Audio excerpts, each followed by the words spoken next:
Hello everyone, welcome to Studygram channel. आइए देख रहे हैं टीएसटी पीएसटी एग्ज़ाम से संबंधित हिंदी साहित्य के कुछ महत्वपूर्ण प्रश्नोत्तरी को देखेंगे जो ऐसे प्रश्न से किसी न किसी एग्ज़ाम में पूछे गए या फिर पूछे जाने की संभावना भी बनती है। तो आइए, हमने कुछ पिछली वीडियो में 85 प्रश्न हमने कर लिए थे, तो उसके आगे का जो प्रश्न है उसको हम इस वीडियो में देखने वाले हैं। तो आइए, 86 प्रश्न पूछ रहा है कि आचार्य रामचंद्र शुक्ल ने जो प्रथम उत्थान का समय कब से कब तक निर्धारित किया है। तो रामचंद्र शुक्ल जो है प्रथम उत्थान का समय पूछ रहे हैं क्या होगा। तो इसका जो सही उत्तर देखिए, आपको आंसर सी है कि रामचंद्र शुक्ल ने जो प्रथम उत्थान का समय बताते हैं 1868 से 1893 तक इसका समय निर्धारित किया गया। अगला प्रश्न है कि पुरानी हिंदी ग्रंथ के लेखक का नाम बताना है। तो पुरानी हिंदी ग्रंथ के लेखक कौन है। तो इसका सही उत्तर ए वाला अर्थात चंद्रधर शर्मा गुलेरी जी हैं। और ये देखिए, झारखंड पीएचडी हिंदी 2018 में और जेएससी पीएचडी 2012 में ऐसे प्रश्न जो है पूछे जाते हैं। आइए कुछ देख लेते हैं कि हिंदी साहित्य से संबंधित किन्होंने क्या जो है उनके ग्रंथ हैं। तो नलिन विलोचन जो शर्मा हैं, उनका जो इतिहास ग्रंथ का नाम है वो साहित्य का इतिहास दर्शन। नलिन मतलब होता है नेत्र यानी आंखों से देखना, तो वो इतिहास का दर्शन करना चाहते हैं। तो इस तरह से आप लिंक को जोड़कर पढ़ सकते, याद कर सकते हैं। रामचंद्र शुक्ल का तो जो इतिहास ग्रंथ हिंदी साहित्य का इतिहास है। हजारी प्रसाद द्विवेदी जी का जो इतिहास ग्रंथ उन्होंने हिंदी साहित्य की भूमिका 1940 ईस्वी में लिखते हैं। अगला प्रश्न देखते हैं, हिंदी साहित्य का जो दूसरा इतिहास है उस ग्रंथ के लेखक का नाम बताइए। तो ये कौन लिखा है हिंदी साहित्य का दूसरा इतिहास। तो इसका सही उत्तर ऑप्शन डी है, अर्थात बच्चन सिंह जो है हिंदी साहित्य का दूसरा इतिहास लिखते हैं। कहा जा रहा है कि हिंदी साहित्य का जो दूसरा इतिहास ग्रंथ है बच्चन सिंह ने लेखक द्वारा रचित ग्रंथ है। नामवर सिंह जी का जो इतिहास साहित्य ग्रंथ है वो आधुनिक हिंदी साहित्य की प्रवृत्तियाँ ग्रंथ लिखते हैं। सुमन राजे जो है हिंदी साहित्य का आधा इतिहास लिखती हैं। बच्चन सिंह आधुनिक जो है हिंदी साहित्य का इतिहास लिखते हैं। आगे कहा जाता है 89 प्रश्न कि हिंदी साहित्य का जो आधा इतिहास किसके द्वारा लिखा गया। तो अभी हमने देखा कि डॉक्टर सुमन राजे हैं। आगे देखते हैं कि हिंदी भाषा और साहित्य 1930 में कौन लिखने वाला है। तो कौन लिखा है। तो डॉक्टर श्याम सुंदर दास जिन्होंने हिंदी भाषा और साहित्य लिखा है 1930 में। डॉक्टर इंद्रनाथ मदान जी ने मॉडर्न हिंदी लिटरेचर और 1939 ईस्वी में ये जो ग्रंथ लिखते हैं। 90 प्रश्न है कि रामचंद्र शुक्ल ने हिंदी साहित्य के आधुनिक काल को किस अन्य नाम से अभिहित किया है। तो रामचंद्र शुक्ल जो है वो हिंदी साहित्य का जो आधुनिक काल है वो क्या नाम देते हैं। तो ऑप्शन इसका बी वाला सही है, यानी गद्य काल नाम सुझाव करते हैं। रामचंद्र शुक्ल हिंदी साहित्य का आधुनिक काल को गद्य काल नाम से अभिहित किया है। शुक्ल जी द्वारा काल विभाजन का दोहरा नामकरण इस प्रकार से करते हैं। किस प्रकार से कहते हैं। तो आदि काल को वो वीर गाथा काल नाम देते हैं रामचंद्र शुक्ल, और इसका समय बताते हैं 1050 से 1375। तो रामचंद्र शुक्ल का जो काल विभाजन है, ऐसे प्रश्न जो है रामचंद्र शुक्ल से पूछे जाते हैं, तो कम से कम इनका जो है याद होना जरूरी है। पूर्व मध्यकाल को वे बोलते हैं भक्ति काल नाम देते हैं आचार्य शुक्ल जी, और इसका समय निर्धारित करते हैं 1375 से 1700 ईस्वी तक। उत्तर मध्यकाल को रीति काल नाम देते हैं आचार्य शुक्ल जी, और इसका जो समय निर्धारित करते हैं 1700 से लेकर 1900 ईस्वी तक। आधुनिक काल को जो है गद्य काल समय निर्धारित करते हैं और 1984 तक इसका समय बतलाते हैं। 51 प्रश्न है कि मिश्र बंधु विनोद का चौथा भाग कब प्रकाशित होता है। तो मिश्र बंधु का जो चौथा भाग है वह कब प्रकाशित होता है। तो इसका सही उत्तर ऑप्शन ए है, 1934 ईस्वी में इसका प्रकाशन होता है। अगर पूछा जाए कि मिश्र बंधु विनोद का जो है दो प्रकाशन होता है, प्रथम 3 भाग में इसका प्रकाशन होता है 1913 में और चौथा होता है 1934 में। तो प्रथम में 3 भाग रहते हैं मिश्र बंधु विनोद 1913। तो ऐसे प्रश्न का जो है इस तरह से उत्तर आप समझिएगा। आगे 12वें प्रश्न है कि काल क्रमानुसार लिखा गया हिंदी साहित्य का प्रथम इतिहास ग्रंथ कौन सा है। तो जो काल क्रम के अनुसार कौन से जो हिंदी साहित्य का प्रथम इतिहास लिखा गया, तो ये लिखा गया है काल क्रमानुसार से इस्तवारदार लेतुतर एंडो हिंदुस्तानी, जो काल क्रम के अनुसार लिखा गया है। और ये इसका प्रकाशन होता है 1839 से तथा 1847 ईस्वी में इसका प्रकाशन होता है। शिव सिंह सरोज जो इतिहास ग्रंथ 1883 में लिखा गया, लेखक इसके हैं Shiv Singh Sengar. Modern the modern vernacular literature of northern Hindustan जो 1888 में जॉर्ज गियर्सन द्वारा लिखा जाता है। तो ये वर्णानुक्रम यानी अक्षरों के अनुसार लिखा जाता है और इस जो गारसा द तासी वो काल क्रम के अनुसार लिखते हैं। आगे तज़किरा ए शुराई हिंदी जो है 1848 इसमें मौलवी करीमुद्दीन जी जो है लिखते हैं। आगे लिखा है प्रश्न है कि 93 अधिकांश साहित्य इतिहासकारों के अनुसार हिंदी का प्रथम कवि कौन है। तो हिंदी का प्रथम कवि कौन है, तो सही उत्तर सरहपाद है। यानी सरहपा का जो समय माना जाता है तो 7वीं शताब्दी के सिद्ध कवि सरहपाद को साहित्य इतिहासकारों का हिंदी का प्रथम कवि माना जाता है और इनका समय बताया गया 7वीं शताब्दी। राहुल संकृत्यायन जी जो है वो सरहपा को हिंदी का प्रथम कवि स्वीकार करते हैं। तो स्वीकार करने वाला नाम भी पूछा जाए तो नाम उनका है राहुल संकृत्यायन जी होते हैं। सरहपाद ने जो है दोहा कोश नाम के ग्रंथ की रचना की, यानी दोहा कोश इनकी ग्रंथ है। सरहपाद जो है बौद्ध धर्म के सहजयान वज्रयान के प्रवर्तक है। तो प्रश्न बनता है सहजयान वज्रयान के प्रवर्तक कौन माने जाते हैं, तो सरहपा जो बौद्ध धर्म से संबंधित। सिंह सिंह सेंगर ने पुष्पदंत अथवा पुण्य को जो है हिंदी साहित्य का पहला कवि मानते हैं। गणपति चंद्र गुप्त जी जो हैं वो शालिभद्र सूरी जी को पहला कवि हिंदी का प्रथम कवि मानते हैं। रामचंद्र शुक्ल जी किसको मानते हैं हिंदी का प्रथम कवि, तो चंद्र वरदाई जी को मानते हैं। तो इस तरह से हिंदी का प्रथम कवि अलग अलग लोगों द्वारा माना गया है। 94 प्रश्न है 94 हिंदी साहित्य का संदर्भ गारसा द तासी किस रूप में उल्लेख किया गया है, यानी किस रूप में जाने जाते हैं गारसा द तासी। तो इसका 94 का कुछ व्याख्यात्मक रूप से उत्तर देखते हैं। तो 94 का सही उत्तर क्या है, ऑप्शन डी था, यानी जो गारसा द तासी है वो इतिहासकार रूप में उल्लेख किए जाते हैं हिंदी साहित्य के संदर्भ में और 1847 फ्रेंच भाषा में लिखे गए हैं, तो इतिहासकार के रूप में लिखे जाते हैं। अगला प्रश्न है हिंदी साहित्य के इतिहास लेखन की जो परंपरा का सूत्रपात है वह किसने किया है। सूत्रपात जो है लेखन परंपरा का सूत्रपात कौन करता है, तो ऑप्शन बी गारसा द तासी करते हैं, यानी प्रथम प्रयास करते हैं। सूत्रपात में प्रथम प्रयास जो है गारसा द तासी द्वारा होता है। आगे देखते हैं और 1847 1847 याद रखिएगा। आगे देखते हैं अगला प्रश्न कि हिंदी साहित्य के इतिहास ग्रंथ हिंदी साहित्य विमर्श के लेखक का नाम पूछा है। अगला ग्रंथ का नाम है हिंदी साहित्य का जो इतिहास ग्रंथ है हिंदी साहित्य विमर्श के लेखक कौन है, विमर्श कौन करता है, विचार विमर्श वाला काम। तो ऑप्शन डी अर्थात पद्मलाल पुन्नालाल बख्शी जी जो हैं विचार विमर्श जैसे इस तरह के जो है ग्रंथ लिखते हैं। हिंदी साहित्य विमर्श जो है वो 1923 इसमें प्रकाशित होता है पद्मलाल पुन्नालाल बख्शी के द्वारा। इनकी कुछ प्रसिद्ध रचनाएं जैसे विश्व साहित्य हिंदी कथा साहित्य है। हिंदी साहित्य के अन्य इतिहास ग्रंथ भी जैसे ब्रज माधुरी सार 1923 में लिखते हैं कौन, वियोगी हरि। हिंदी साहित्य का विवेचनात्मक इतिहास सूर्यकांत शास्त्री जी लिखते हैं। हिंदी साहित्य का उद्भव और विकास हजारी प्रसाद द्विवेदी 1952 में लिखते हैं। आगे देखते हैं हिंदी नवरत्न के लेखक का नाम पूछा कौन है। तो हिंदी नवरत्न के लेखक कौन है, तो ऑप्शन सी मिश्र बंधु जी हैं। 1910 इसमें प्रकाशित होता है हिंदी नवरत्न और ये जो 1910 में नामक पुस्तक कवियों को स्थान दिया गया है। तो नवरत्न में जो मिश्र बंधु जो 9 लोगों को कौन कौन से व्रत शामिल होते हैं, तो उनका नाम बताया गया तुलसीदास जी हैं, सूरदास जी हैं, महाकवि देव को भी हिंदी नवरत्न में शामिल किया गया, बिहारी लाल जी हैं और जो है कि त्रिपाठी बंधु जी हैं। और त्रिपाठी बंधु में 3 लोगों का नाम बताया गया, भूषण मतीराम, और जो है त्रिपाठी बंधु में 3 लोगों का नाम है भूषण और मतीराम। और केशव दास जी हैं, कबीर दास हैं और त्रिपाठी बंधु 2 लोग का नाम है, 3 नहीं। त्रिपाठी बंधु मतलब भूषण और मतीराम यानी सहोदर भाई रहते हैं, तो भूषण और मतीराम को त्रिपाठी बंधु कहा गया है, उपनाम दिया गया है। और केशव दास जी हैं, कबीर दास जी हैं, चंद्र बरदाई, भारतेंदु हरिश्चंद्र।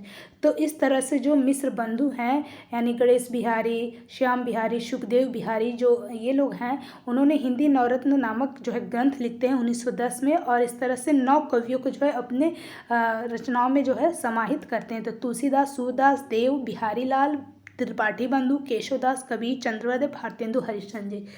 आगे प्रश्न देखते हैं 98 प्रश्न है कि सुमेलित करना है। तो सुमेलित चलिए नीचे वाले प्रश्न देखते हैं कि रामचंद्र शुक्ल नाम देते हैं आदिकाल को वीर गाथा, हजारी प्रसाद द्विवेदी आदिकाल को आदिकाल ही नाम देते हैं, राहुल संकृत्यायन सिद्ध सामंत काल, मिश्र बंधु जो है प्रारंभिक काल नाम देते हैं। आगे प्रश्न है कि रामचंद्र शुक्ल हिंदी साहित्य के इतिहास के आधुनिक गद्य साहित्य का परंपरा का प्रवर्तन के अंतर्गत प्रथम उत्थान की कला विधि यानी उसका अवधि पूछ रहे हैं कि जो प्रथम उत्थान है उसकी समय अवधि क्या है।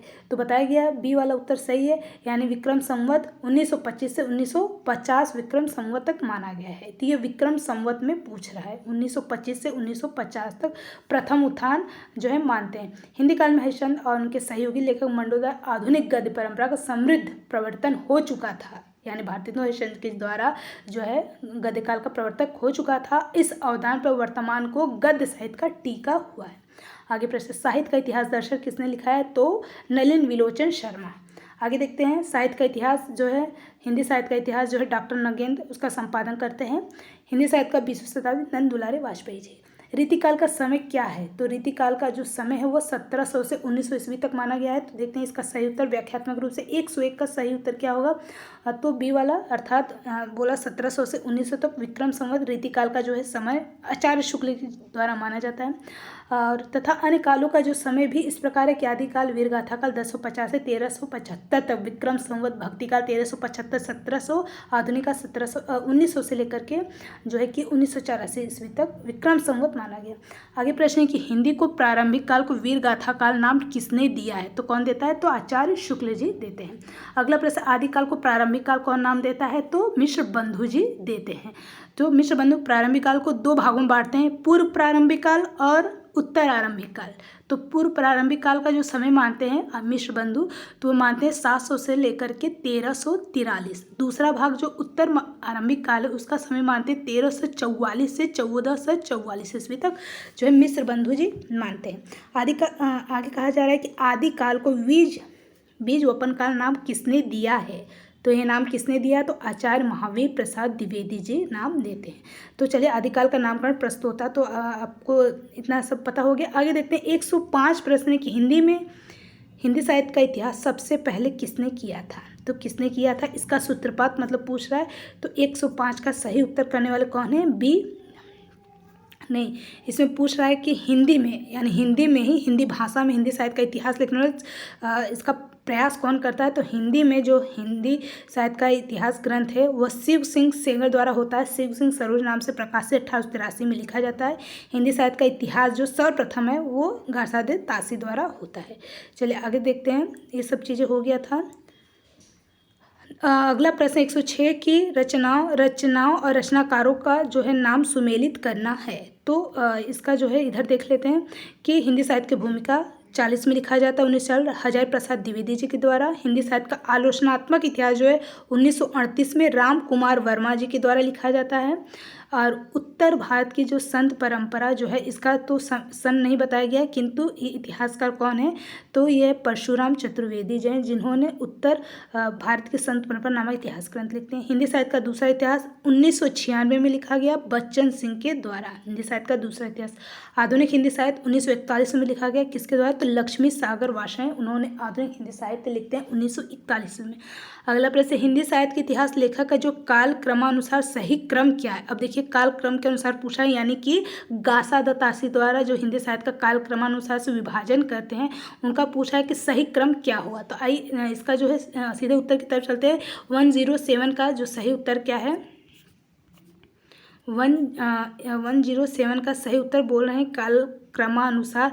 तो काल क्रमानुसार जो, यानी काल क्रमानुसार जन्म मृत्यु के अनुसार, तो सबसे पहले मिश्र बंधु जी का नाम आता है। इनका जो बताया नहीं गया है अवधि, समय अवधि। रामचंद्र शुक्ल जी जो है 1884 से 1941, यानी इनका जन्म होता है 1884 में, अगुना जिले में होता है। 1941 में मृत्यु होती है। फिर राम कुमार वर्मा जी आते हैं 1905 में। फिर 1990 में इनकी मृत्यु होती है। राम कुमार हजारी प्रसाद द्विवेदी 1907 में इनका जन्म था, 1979 को जो इनकी मृत्यु होती थी। इस तरह से काल क्रमानुसार, यानी पहले मिश्र बंधु, फिर रामचंद्र शुक्ल, फिर राम कुमार वर्मा, फिर हजारी प्रसाद द्विवेदी। इस तरह से ऑप्शन डी में ही ऐसा जो है क्रम बनाया गया है। आगे देखते हैं पुराने हिंदी का नामकरण किसने किया है? तो बार बार पूछा जा रहा है। तो ये चंद्रधर शर्मा गुलेरी जी करते हैं, पुरानी हिंदी नाम देते हैं। तो चंद्रधर शर्मा गुलरी। और देखिए यूजीसी नेट के ये 2007 में प्रश्न में पूछा गया है। आगे कहा जाए कि रामचंद्र शुक्ल ने प्राकृत भाषा हिंदी तथा भोला शंकर व्यास ने हिंदी के आरंभिक रूप को अवहट कहा है। तो अवहट या प्राकृत भाषा को क्या क्या बोला गया है, तो जो रामचंद्र शुक्ल जी हैं वे प्राकृत भाषा को हिंदी तथा भोला शंकर व्यास ने हिंदी के आरंभिक जो रूप होते उसको अवहट कहा है। आगे प्रश्न है कि हिंदी साहित्य के ग्रंथ के लेखकों के साथ सुमेलित करना है, तो आइए सुमेलित करते हैं। तो इसका जो इतिहास, हिंदी साहित्य का जो नया इतिहास है उसका प्रकाशन वर्ष जो है अज्ञात रूप से बताया गया, और इतिहासकार है राम खिलावन पांडे जी हैं जिन्होंने हिंदी साहित्य का नया इतिहास लिखते हैं। हिंदी साहित्य का वैज्ञानिक इतिहास लिखते हैं गणपति चंद्र, 2 भागों में है, 1965 ईस्वी में प्रकाशित होता है। हिंदी साहित्य का आलोचनात्मक इतिहास जो है वो डॉक्टर राम कुमार वर्मा लिखते हैं, और इसका जो प्रकाशन वर्ष बताया गया है कि 1938 में इसका प्रकाशन होता है। आगे देखते हैं हिंदी साहित्य का संवेदना का विकास वो राम स्वरूप चतुर्वेदी जी 1986 ईस्वी में लिखते हैं। और हिंदुई साहित्य का इतिहास जो अनुवादित किया जाता है वह 1952 में किया गया लक्ष्मी सागर वाशा, और इन्होंने आधुनिक हिंदी साहित्य भी लिखा है। आगे कहा जा रहा है कि हिंदी साहित्य का जो नया इतिहास के लेखक है वो राम खिलावन पांडे हैं, जबकि विकल्प के अनुसार जो है बोला जा सकता है कि हिंदी साहित्य का जो नया इतिहास जो है बच्चन सिंह ने भी माना है। अतः ये प्रश्न जो है त्रुटिपूर्ण बताया गया, और बच्चन सिंह ने ही हिंदी साहित्य का दूसरा इतिहास रचना करते हैं। अगर दूसरा इतिहास रहेगा तो बच्चन सिंह रहेंगे, और नया जो है हिंदी साहित्य का दूसरा इतिहास बोले या नया इतिहास बोले वो बच्चन सिंह, इसलिए इस प्रश्न को गलत माना गया। चलिए अगला प्रश्न देखते हैं। रामचंद्र शुक्ल के अनुसार जो हिंदी साहित्य का आविर्भाव कब से माना जाता है, तो हिंदी साहित्य का जो आविर्भाव होता है शुरुआत वो कब से माना जाता है, तो ये माना जाता है ऑप्शन सी यानी प्राकृत की अंतिम अपभ्रंश अवस्था से माना जाता है रामचंद्र शुक्ल के अनुसार। तो हिंदी साहित्य का जो आरंभ है वह 1050 से यानी संवत 933 से 1375 यानी 1318 ईस्वी तक माना जाता है। तो शुक्ल जी जो है हिंदी साहित्य का जो आविर्भाव राजा भोज के समय से मानते हैं, यानी राजा भोज के समय से प्राकृत की अपभ्रंश अंतिम अपभ्रंश अवस्था से होता हुआ शुक्ल जी की समय की जो भाषा है वो प्राकृता भाषा से और प्राकृत के रूढ़ियों से बहुत कुछ बद्ध होने के कारण इसे हिंदी कहा गया। तो इस तरह से जो हिंदी साहित्य का आविर्भाव माना जाता है राजा भोज के समय से। अगला प्रश्न है कि इनमें से काशी नागरी प्रचारणी सभा के संस्थापक कौन नहीं हैं, तो कौन नहीं है, नहीं पूछ रहा है, तो ऑप्शन डी जो रामचंद्र शुक्ल हैं वो काशी नागरी प्रचारणी सभा के संस्थापक नहीं हैं। यानी कि बोला जा रहा है कि इस सभा के संस्थापक में रामचंद्र शुक्ल जी का नाम नहीं आता है, और इसकी स्थापना होती है 1893 ईस्वी में काशी नागरी प्रचारणी सभा की स्थापना होती है, जो कि काशी बनारस में ही होती है। इसके संस्थापक में कौन कौन से सदस्य आते हैं, तो श्याम सुंदर दास जी आते हैं, ठाकुर शिव कुमार सिंह जी आते हैं, राम नारायण मिश्र जी आते हैं, और इसके प्रथम सभापति का अगर नाम पूछा जाए तो राधा कृष्ण दास जी आते हैं। तो नाम क्या है, काशी नागरी प्रचारणी सभा। तो इसमें रामचंद्र शुक्ल जी का नाम नहीं आता है।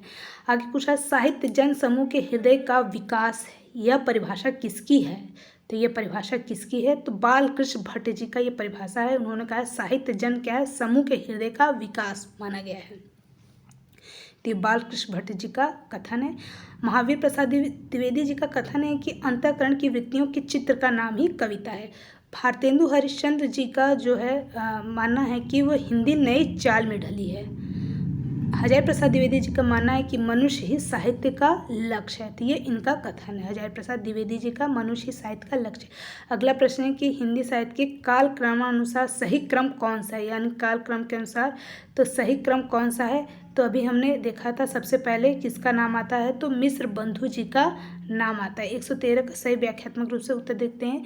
तो बोला जा रहा है कि किसका नाम आता है, तो इस तरह से यानी इस्तवार लेतृत्व जो है प्रथम भाग कारसाद तासी करते हैं काल क्रमा के अनुसार, ठीक है। तो इस तरह से ऑप्शन इसका बी वाला सही था। सिंह सरोज 1883 सी सिंह द्वारा होता है। मॉडर्न यानी उसके प्रकाशन वर्ष के अनुसार होना चाहिए।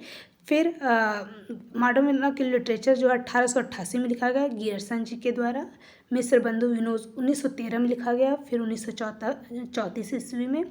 तो इस तरह से इसका जो है प्रकाशन वर्ष के अनुसार पूछा जा रहा है। अगला प्रश्न है भाषा काव्य संग्रह किसकी कृति है, यानी किसकी रचना है। तो ये महेश दत्त शुक्ल जी की रचना है भाषा काव्य संग्रह। भाषा काव्य संग्रह जो 1873 में महेश दत्त शुक्ल जी के द्वारा लिखा गया। हिंदी साहित्य का इतिहास 1929 में रामचंद्र शुक्ल जी के द्वारा लिखा गया।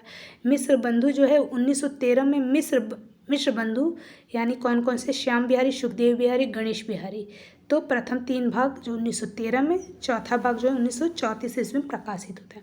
अगला प्रश्न है कि हिंदी साहित्य का जो अतीत है उसके लेखक का नाम पूछा कौन है। तो इसका सही उत्तर ऑप्शन है, कौन है हिंदी साहित्य का अतीत के लेखक, तो विश्वनाथ प्रसाद मिश्र जी हैं। हिंदी साहित्य का जो अतीत है वो भी 2 भागों में विभाजित है। प्रथम भाग लिखा गया 1959 में, द्वितीय भाग लिखा गया 1960 में। किसका है, विश्वनाथ प्रसाद मिश्र जी का 59-60 याद रखिएगा। हिंदी साहित्य का वैज्ञानिक इतिहास 1965 में गणपति चंद्र गुप्त जी द्वारा। हिंदी भाषा का जो विकास होता है वो 1924 में लिखा गया डॉक्टर श्याम सुंदर दास जी द्वारा। और हिंदी भाषा और साहित्य 1930 में लिखा गया श्याम सुंदर दास जी के द्वारा। हिंदी साहित्य का जो सरल इतिहास है वो लिखने वाले कौन है, और इसका प्रकाशन वर्ष अज्ञात है, तो विश्वनाथ त्रिपाठी जी क्या लिखते हैं, तो हिंदी साहित्य का सरल इतिहास लिखते हैं। क्योंकि विश्वनाथ जो होते हैं महादेव वो सरल होते हैं, तो इस तरह से इस चीज़ को रिलेट करके याद करिएगा। आगे 116 प्रश्न है कि प्रकाशन वर्ष का पुस्तक का सही अनुक्रम पूछा है, यानी प्रकाशन वर्ष का सही इसका अनुक्रम क्या है। तो आइए देख लेते हैं।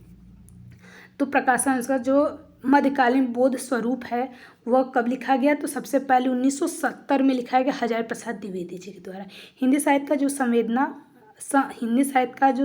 का विकास वो 1986 में लिखा गया, कब, राम स्वरूप चतुर्वेदी जी के द्वारा।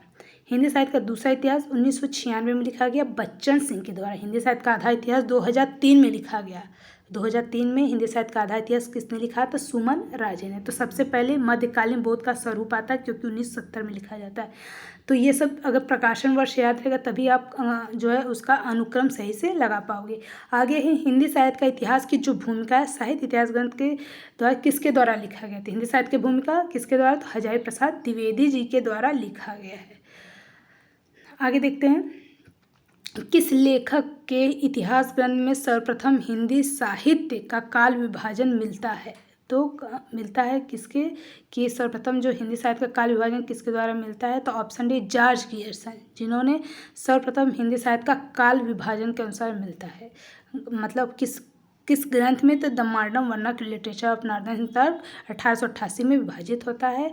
और इस तरह से उन्होंने जो है बताया है कि जॉर्ज गियर्सन द्वारा पहले चारण काल आता है, फिर 15वीं सदी का धार्मिक पुनर्जागरण आता है, फिर जायसी जी की प्रेम जो है कविता काल विभाजन करते हैं, फिर उसके बाद ब्रज का जो है कृष्ण संप्रदाय आता है, मुगल दरबार आता है, फिर उसके बाद तुलसीदास, फिर रीति काव्य तुलसीदास के अन्य परिवर्ती 18वीं शताब्दी कंपनी के शासन में। तो इस तरह से इनका जो है काल विभाजन किया जाता है जॉर्ज गियर्सन के अनुसार कंपनी के शासनकाल में। आगे देखते हैं कंपनी के शासनकाल में हिंदुस्तान, महारानी विक्टोरिया के शासन में हिंदुस्तान, फिर अन्य लेखों का जो है इतिहास। तो इस तरह से काल विभाजन जॉर्ज गियर्सन जी का माना जाता है। तो इतिहास ग्रंथ शिव सिंह सरोवर शिव सिंह सेगन द्वारा लिखा गया, भाषा काव्य संग्रह महेश दत्त शुक्ल द्वारा, तज़किरा शुराई मौलवी करीमुद्दीन द्वारा लिखा गया। आगे प्रश्न है कि वह कौन सी रचना जिसमें मूलतः हिंदी शब्द सागर की भूमिका के रूप में लिखा गया था किंतु बाद में स्वतंत्र ग्रंथ बना दिया गया। तो हिंदी शब्द सागर की भूमिका जो है पूछ रहा है कि भूमिका के रूप में लिखा है, बाद में स्वतंत्र रूप से ग्रंथ बना दिया गया। तो इसका सही उत्तर जो है रामचंद्र शुक्ल हिंदी साहित्य के इतिहास द्वारा लिखा गया हिंदी शब्द सागर की भूमिका पहले लिखते हैं और लास्ट में अंतिम में इसको जो है स्वतंत्र ग्रंथ बना दिया जाता है। आगे कहा जा रहा है कि हिंदी साहित्य के प्रथम काल को वीर काल किसने नाम दिया है। तो वीर काल नाम देने वाले हैं विश्वनाथ प्रसाद मिश्र जी हैं, जिन्होंने हिंदी साहित्य के प्रथम काल को वीर काल नाम देते हैं। रामचंद्र शुक्ल द्वारा हिंदी साहित्य का इतिहास का प्रकाशन वर्ष क्या माना गया है, तो कितनी बार बताया गया, 1929 ईस्वी में माना गया है। और हिंदी शब्द सागर की भूमिका जो हिंदी साहित्य के विकास नाम से प्रकाशित हुआ और इस ग्रंथ में यानी हिंदी साहित्य के विकास के इस ग्रंथ में 1000 कवियों में लेखकों को भी शामिल किया गया है। अमीर खुसरो का पूरा नाम पूछा है क्या होगा, तो ऑप्शन डी अबुल हसन यमुनुद्दीन खुसरो इनका पूरा नाम है। अबुल हसन यमुनुद्दीन खुसरो जो है कि खुसरो जो है निज़ामुद्दीन औलिया के शिष्य, इनके गुरु का भी नाम पूछता है तो क्या है, तो निज़ामुद्दीन औलिया है। और ये खड़ी बोली के आदि कवि कहे जाते हैं। अमीर खुसरो जी हैं वे खड़ी बोली के आदि कवि माने जाते हैं। खुसरो की पहेलियाँ, मुकरियाँ, उक्ति वैचित्र की प्रधानता मानी जाती है। इनके कुछ रचित ग्रंथ खाली बारी, पहेलियाँ, मुकरियाँ, दो सुखने, गजल इत्यादि चीज़ें हैं। आगे देखिएगा, हिंदी भाषा का उद्गम और विकास के लेखक कौन है? तो डॉक्टर उदय नारायण तिवारी जी जो हैं हिंदी भाषा का उद्गम और विकास लिखते हैं। हिंदी साहित्य के इतिहास लेखन में काल विभाजन नामकरण का प्रथम प्रयास कौन करता है? तो प्रथम प्रयास कौन करता है? तो जॉर्ज गियर्सन करते हैं काल विभाजन के अनुसार। और इसमें जो है कुल कवि कितने बताते, तो 952 कवियों को शामिल किया गया। किसमें? तो काल विभाजन डॉक्टर जॉर्ज गियर्सन ने जो है कि 1888 में एशियाटिक सोसाइटी ऑफ बंगाल की पत्रिका में modern vernacular literature of northern Hindustan में 952 कवियों को शामिल करते हैं जॉर्ज गियर्सन। हिंदी नवरत्न जो है रचना काल पूछा क्या? हिंदी नवरत्न का जो रचना काल है वह क्या है? प्रकाशन वर्ष क्या है? तो 1910 से लिखने वाले मिश्र बंधु हैं। नाम गणेश बिहारी, श्याम बिहारी, सुखदेव बिहारी। कौन से मिश्र बंधु नहीं हैं? तो कौन से नहीं हैं? तो गणेश बिहारी जी हैं, श्याम जी हैं और सुखदेव। तो कृष्ण बिहारी जी का नाम नहीं आता है। आधुनिक काल को गद्य काल नाम किसने दिया है? तो किसने दिया है? तो रामचंद्र शुक्ल जी ने गद्य काल नाम देते हैं। गद्य काल नाम आचार्य राम शुक्ल जी देते हैं। शुक्ल जी जो सभी काल को 4 भागों में विभाजित करते हैं और दोहरा नामकरण करते हैं। आदि काल को वीर गाथा काल, फिर पूर्व मध्य काल, फिर भक्ति काल, फिर उत्तर मध्य काल जो है इस तरह से नाम देते हैं अलग अलग काल को। रामचंद्र शुक्ल शब्द सागर में लिखित किस शीर्षक को लेख को परिवर्तित जो है परिमार्जित कर हिंदी साहित्य का इतिहास लिखते हैं, यानी उसको सप्तसागर की भूमिका में लिखते हैं और उसे जो है परिवर्तित करते हैं, परिमार्जित करते हैं, फिर से सुनियोजित रूप से हिंदी साहित्य का इतिहास लिखते हैं। तो नाम क्या है? 188 का सही जो उत्तर है वह क्या है? तो ऑप्शन डी नाम है हिंदी साहित्य का इतिहास। 1929 में लिखा जाता भूमिका है शब्द सागर। आगे देखते हैं, हिंदी साहित्य के इतिहास लेखन परंपरा में मिश्र बंधुओं ने किस ग्रंथ को अपना महत्वपूर्ण योगदान दिया है? तो मिश्र बंधु विनोद दिया है 13 और 34। अगला प्रश्न देखते हैं, हिंदी साहित्य के संदर्भ में प्रत्येक देश का साहित्य वही जनता की चित्तवृत्ति संचित प्रतिबिंब होता है, तब यह निश्चित है कि जनता की चित्तवृत्ति के परिवर्तन के साथ साथ साहित्य का स्वरूप भी परिवर्तन होता चला आ रहा है। तो इसका सही उत्तर रामचंद्र शुक्ल जी का यह कथन है। उनका मानना है कि प्रत्येक देश में साहित्य का वही जनता की चित्तवृत्ति का संचित है जो साहित्य के स्वरूप परिवर्तन काल होता चला आ रहा है। चलिए आज हमने कुछ 130 प्रश्न कर लिए। अभी जो आगे के जो प्रश्न अभी बाकी हैं शेष हैं उसको हम नेक्स्ट वीडियो में देखेंगे। तब तक के लिए जय हिंद।